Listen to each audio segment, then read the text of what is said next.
உலக தமிழர்களை ஒரே இடத்தில் சந்திக்க வேண்டுமா? உங்களை அன்புடன் அழைக்கிறது தி ரைஸ் அமைப்பின் 13வது உலக தமிழர்கள் மற்றும் திறனாளர்கள் மாநாடு. நடைபெறும் நாள் ஜூன் 7 முதல் 9 வரை 2024 சுவிட்சர்லாந்து நாட்டில் உலக புகழ்பெற்ற டாவோஸ் காங்கிரஸ் சென்டரில். இன்றே பதிவு செய்வீர். www.tamilrise.org. தொடர்புக்கு 9150060032.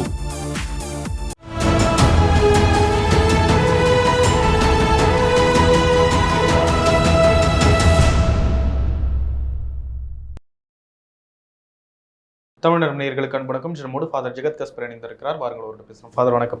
வணக்கம். கடந்த ஆண்டு சட்டமன்ற முதல் நாள் கூட்டத்தொடரில் என்ன காட்சிகளை பார்த்தோமோ அதே காட்சிகள் இன்றும் நடந்திருக்கின்றன.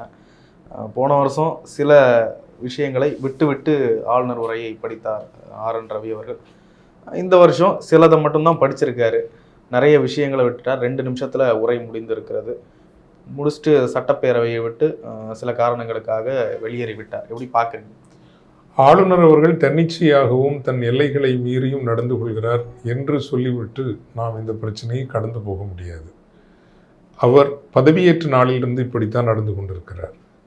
இதை பிரதமர் உட்பட, உள்துறை அமைச்சர் உட்பட, RSS அமைப்பு உட்பட அவர்கள் பார்ப்பது மட்டுமல்ல, அனுமதிப்பது மட்டுமல்ல, ஒரு வகையில் இதை உற்சாகப்படுத்தி ஊக்கப்படுத்தி ரசிக்கிறார்களோ என்றுதான் இன்று எண்ண தோன்றுகின்றது. ஏனென்றால் உச்சநீதிமன்றத்திடமிருந்தான் ஒரே ஒரு முறை ஒரு இக்கட்டான ஒரு சூழ்நிலையில் அரசியல் சட்ட ரீதியாக முடிவெடுக்க வேண்டும் என்கின்ற ஒரு நிர்பந்தம் வருகின்ற போது இவரே அதை சரி செய்து கொள்கிறாரே தவிர, இன்று வரை ஒன்றிய அரசிடமிருந்து ஆளுநர் மாளிகையையும் பதவியையும் இப்படி அப்பட்டமாக அரசியல்மயப்படுத்துவது சரி அல்ல என்கின்ற ஒரு அறிவுறுத்தல் பிரதமரிடமிருந்தோ யாரிடமிருந்தும் வரவில்லை. ஆக அவர்கள் இவரை வைத்துக்கொண்டு ஒரு ஆட்டம் போடுகிறார்கள். அடிப்படையில் நான் சொல்லுகிறேன் அல்லவா, இது புதுடில்லியை மையமாக கொண்டு அனைத்தும் இயங்க வேண்டும். ஒரு புதுடில்லி சர்வாதிகாரம் என்று நீங்கள் இதை சொல்லலாம். ஒரு நியூ டெல்லி இம்பீரியலிசம். வெள்ளைக்காரர்கள் செய்த அந்த இம்பீரியலிசம் அதை விட இது ஒரு மிகவும் கொடுமையானவும் அராஜகத்தன்மை கொண்டதும், யாரும் எங்களை எதுவும் செய்துவிட முடியாது, எங்களை இதே போல ஒரு ஆளுநர் காங்கிரஸ் ஆட்சி காலத்தில் நடந்து கொண்டிருப்பாரே ஆனால் உயர்நீதிமன்றம் ஓடி வந்திருக்கும், உச்ச நீதிமன்றம் ஓடி வந்திருக்கும். இப்போ ஒட்டுமொத்த அமைப்பே என்று இப்போ நீங்கள் உயர்நீதிமன்றத்திலாம் கூட நீங்கள் பார்க்கலாமா, அமைச்சர்களினுடைய ஊழல் வழக்கு விரைவாக முடித்து வைக்கப்பட்டது என்று ஆவேசப்படுகின்ற நீதி அரசர்களை நாம் பார்க்கலாம். அதை தவறு என்றே சொல்லவில்லை. ஆனால் இப்படி ஒரு ஆளுநர் தன்னுடைய அரசியல் சட்ட எல்லைகள் அனைத்தையும் மீறி நடந்து கொள்கின்ற பொழுது எந்த நீதி அரசருக்கும் இங்கே கோபம் வரவில்லை, யாருக்கும் ஆவேசம் வரவில்லை. ஆனால் தான் இந்த ஒட்டுமொத்த ஒரு அமைப்பு என்பது ஒரு சனாதன உயர் சாதிய புதுடில்லி அதிகாரத்தை மையமாக கொண்டு நாட்டினுடைய அனைத்து அலகுகளையும் கட்டுப்படுத்தக்கூடிய ஒரு சர்வாதிகாரத்தினுடைய வெளிப்பாடாகத்தான் ஆளுநருடைய இந்த செயல்பாட்டை நாம் பார்க்க வேண்டும். இன்றும் அவர் அப்படித்தான் நடந்து கொண்டிருக்கிறார். ஆளுநர் இட்ஸ் அ கான்ஸ்டிடியூஷனல் போஸ்ட், அதில் ஒன்றும் மாற்று கருத்தே இல்லை.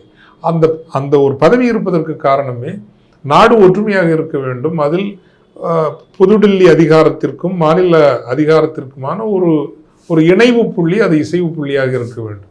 மாநில அரசு என்பது மாநில மக்களினுடைய இறையாண்மையை பிரதிநிதித்துவப்படுத்துகின்ற ஒரு அவை. இதை நான் முன்பே கூட பதிவு செய்திருக்கிறேன்னு உங்களுக்கு தெரியும். 8 கோடி மக்கள் இங்கு இருக்கிறார்கள் என்றால் அந்த 8 கோடி மக்களினுடைய இறையாண்மையை பிரதிபலிக்கின்ற அவைதான் தமிழக சட்டப்பேரவை. அந்த இறையாண்மையில் ஆளுநருக்கு எந்த பங்கும் இல்லை. அது ஒரு கிளரிக்கல் போஸ்ட், ஒரு எலவேட்டட் கிளரிக்கல் போஸ்ட், அவ்வளவுதான். அந்த இணைவுக்காக வைத்திருப்பது. இறையாண்மைக்கு எந்த வகையிலும் இன்றைக்கு அவர் தமிழ்நாட்டில் ஏதேனும் ஒரு தொகுதியில் நின்று அவர் வெற்றி பெற முடியும், தனியாக நின்று, அல்லது டெபாசிட்டாவது வாங்க முடியும் என்று அவர் பிஜேபியினுடைய உதவி இல்லாமல் என்கின்ற ஒரு குறைந்தபட்ச நிலை இருக்குமே. ஆனால் அவர் இவ்வளவு அராஜகம் காட்டலாம், இவ்வளவு தாந்தோன்றித்தனம் காட்டலாம். தமிழகத்தில் அடித்து சொல்கிறேன், எந்த தொகுதியில் அவர் நின்றாலும், தனித்து நின்றால், பிஜேபியின் துணை இல்லாமல் நின்றால் அவருக்கு டெபாசிட் கூட கிடைக்காது. அப்போ ஒரு டெபாசிட் வாங்கக்கூடிய அளவுக்கு ஒரு இறையாண்மை தகுதி கூட இல்லாத ஒரு மனிதர் பேசிக்கலி அவர் ஒரு IAS ஆஃபீஸர். அவர் இவ்வளவு 8 கோடி மக்களினுடைய இறையாண்மை மீது ஒரு தன்னிச்சையான அராஜகம் நடத்துகிறார் என்றால் நாம் அடுத்தடுத்து வருகின்ற காலங்களில் எப்படிப்பட்ட அராஜகங்களை பார்க்க போகிறோம் என்பதற்கான ஒரு ஒரு முன்மணி யோசையாகத்தான் இதையெல்லாம் பார்க்க வேண்டும். வெளியில வந்து பாஜக உறுப்பினர்கள்லாம் சொல்றாங்க, என்ன எழுதி கொடுக்குறாங்களோ அதை அப்படியே படிக்கணும்னு அவசியமா? ஆளுநர் படிக்கணும், கரெக்ட் தான், அப்படியே படிக்கணும்ன்ற அவசியம் இருக்கான்னு கேட்குறேன். இது ஒரு அடிப்படையில் ஒரு ஐ மீன் இவங்களுக்கெல்லாம் என்ன புரிதல்? நாட்டில் உள்ள மக்கள் எவ்வளவு மூடர்கள் என்று நினைக்கிறார்கள். ஆமாம், நாட்டு மக்களுக்கு வந்து அரசியல் சட்ட ஒழுங்கு என்றால் என்ன என்பது பற்றி தெரியாதுதான். அரசியல் சட்ட ஒழுங்கின்படி மாநில அரசு என்ன ஒரு அறிக்கையை எழுதி தருகிறதோ அதை படிப்பது தான் ஆளுநருடைய வேலை. ஆளுநருடைய வேலை மாநிலத்தை ஆளுவது அல்ல. அந்த மாநிலத்தை எப்படி வந்து குடியரசுத் தலைவர் இந்த நாட்டினுடைய இறையாண்மைக்கு ஒரு அடையாளமாக இருக்கிறார் இல்லையா? ஆனால் அவரிடம் அதிகாரங்கள் எதுவும் கொடுக்கப்படவில்லை. நாட்டு மக்களினுடைய ஒரு பிரதிநிதியாக, இறையாண்மை பிரதிநிதியாக அடையாளமாக இருக்கிறார். நாட்டை நடத்துகிற வேலை என்பது நரேந்திர மோடி அவர்களிடம் தரப்பட்டிருக்கிறது. இதே கேள்வி அங்கே ஒத்துக்குவாங்களா? நாளைக்கு வந்து இவங்களுக்கு ஒத்துக்காத ஒரு அதிபர், குடியரசுத் தலைவர் இருக்கிறார். நரேந்திர மோடி அரசு அவர்கள் எழுதி கொடுக்கக்கூடிய அறிக்கையை தானே முர்மு அவர்கள் படிக்கிறார்கள். ரெண்டு பேரும் ஒரே கட்சியாக இருக்கிறீங்க, ஆனால் படிக்கிறாங்க. நாளைக்கு வந்து இன்னொரு குடியரசுத் தலைவர் வந்து நான் படிக்க மாட்டேன் என்று சொன்னால் நாம் யாருக்கு ஆதரவாக இருக்க போகிறோம்? அரசுக்குத்தான் நாம் ஆதரவாக இருக்க போகிறோம். ஏனென்றால் உங்கள் பகுதி என்னவாக இருந்தாலும் அடையாள ரீதியானது தான். தேர்தல் களத்தில் நின்று மக்களினுடைய பெரும்பான்மை ஆதரவை பெற்றுக்கொள்வது என்பது பிரதமர் அல்லது பாஜக ஆளுகின்ற எந்த மாநிலங்களிலாவது ஆளுநர்கள் இப்படி நடந்து கொண்டிருக்கிறார்களா?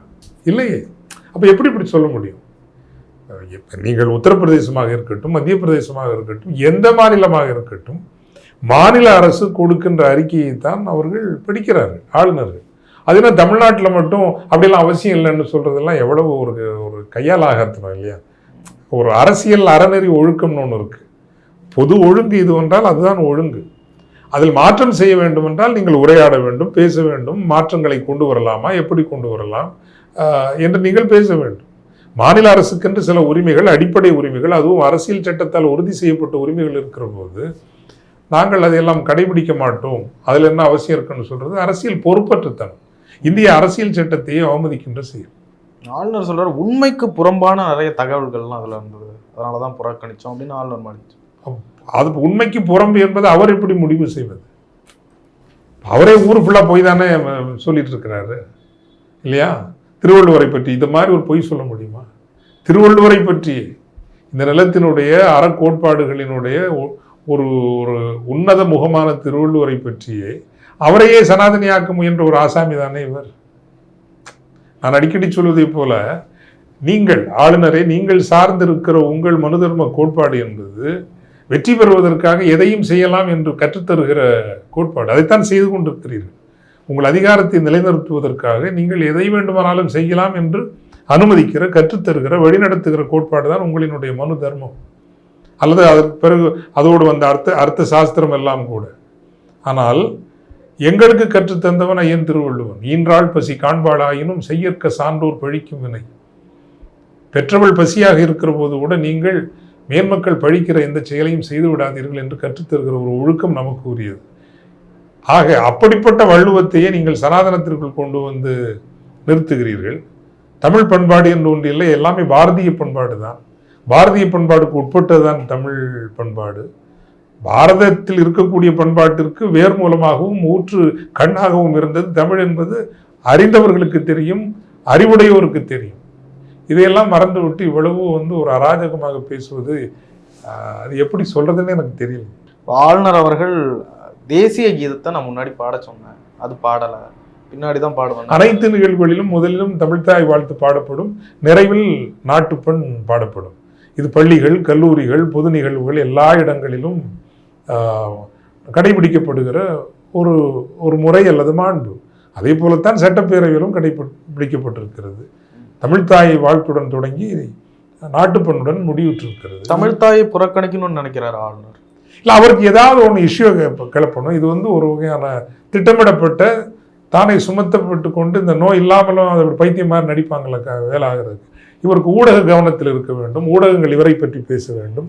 இல்லாத பாஜக இன்று இங்கே பெரிதாக இருப்பது போல் காட்ட வேண்டும்.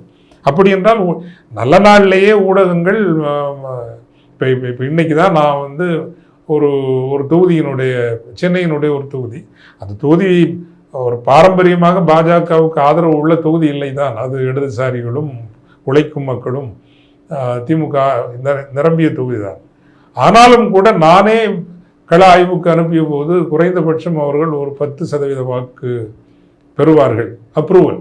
இவர்களுக்கு வருகின்ற பாராளுமன்ற தேர்தலில் யாருக்கு வாக்களிப்பீர்கள் என்கின்ற கேள்விக்கு அந்த தொகுதியில் 10% வரும் என்று எதிர்பார்த்தேன். 6% தான் வந்திருக்கிறது, வெறும் 6%. ஆனால் தமிழகத்தில் இருக்கக்கூடிய ஊடகங்கள் இவர்களுக்கு கொடுக்கிற இடத்தை பார்த்தால் ஏதோ ஒரு 25% வாக்குகளை ஏற்கனவே சாதித்து முடித்து விட்டவர்களைப் போல இவர்களுக்கு இடம் இருக்கும். செய்திகள், ஏனைய விளம்பரங்கள் எல்லாம். ஆக ஏற்கனவே இவர்களுக்கு ஒரு தகுதியற்ற இடத்தை ஊடகங்கள் கொடுத்து கொண்டு வருகின்றன இங்கே தமிழகத்தில். இப்படி இவர் செய்து கொண்டிருக்கக்கூடிய அடாவடிகளால் இன்னும் அவர்களுக்கு ஊடக வெளிச்சம் கிடைக்கும். பொதுக்களத்தில் விவாதிக்கப்பட்டு கொண்டே இருப்பார்கள். இந்த சொல்லுவாங்க இல்லைங்களா, அதாவது திருமண வீட்டில் மணமகனாகவும் செத்த வீட்டில் பிணமாகவும் இருக்க ஆசைப்படுகிற ஒரு வகையான மனநோய் என்று. அப்படிப்பட்ட மனநோய் தான் இவர்களுக்கு, வேறு ஒன்றும் அல்ல, பேசப்படப்படுவதற்காக.